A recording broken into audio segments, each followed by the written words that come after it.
হুজুর মাদ্রাসা থেকে কয়েকজনকে নিয়ে আসছি, তুলাবাদেরকে নিয়ে আসছি, বলছি আমার বাপ মায়ের নামে খতম দিয়ে দেন। এমন আসছে না নাই? আরো আসতে বলেন, আসছে না নাই? তো আপনার বাবা মায়ের নামে যদি খতম করা হয়, কোরআনুল কারীম তিলাওয়াত করা হয়, আপনার বাবা মা জাহান্নাম থেকে ছুটি পেয়ে জান্নাতে চলে যাবে? এমন কোন হাদিস কেউ পেয়েছেন নাকি? কিন্তু আমার রব বলেছে ওয়াকফিদ লাহুমা জানাহাদ-দুল্লি মিনার রাহমা ওয়াকুর রাব্বিরহামহুমা কামা রাব্বায়ানি সাগীরা।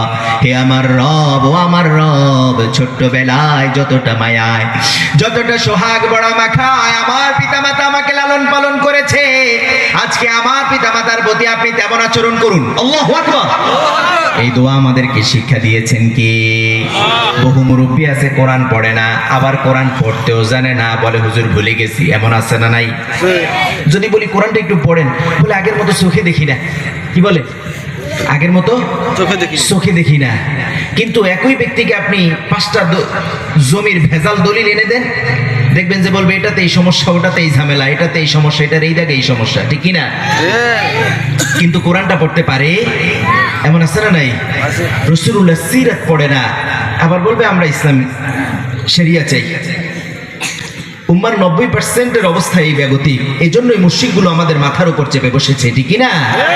বা আমার রামেরা এই জন্যই আমাদের উপর চেপে বসেছে। যদি কোরআনের সাথে, তৌহিদের সাথে, ইসলামের সাথে আমাদের সম্পর্কটা ভালো থাকতো, তাহলে বা আমার রামগুলো ইসলাম নিয়ে এমন বান্দ্রামি করার সাহস পেত না, ঠিক কি না? আল্লাহ আমাদেরকে হিফাজত করেন, পড়েন আমিন।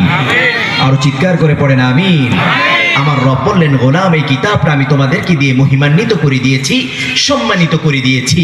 যে কিতাবটার সাথে যেই সংস্পর্শে এসেছে তার মর্যাদাটা বাড়িয়ে দিয়েছেন কি? কোরআনুল কারীম সাইয়্যিদুনা জিবরিল নিয়ে আসলেন, সাধারণ ফেরেশতা হয়ে গেলেন সাইয়্যিদুল মালায়েকা।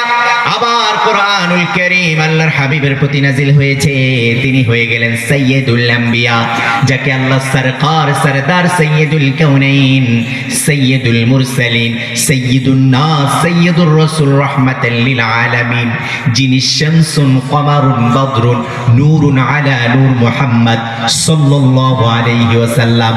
আবার আল্লাহর হাবিব বললেন, এই উম্মতের উপর কোরআনুল কারীম নাজিল হওয়ার কারণে উম্মত হয়ে গেল খায়রু উম্মাহ, শ্রেষ্ঠ উম্মত।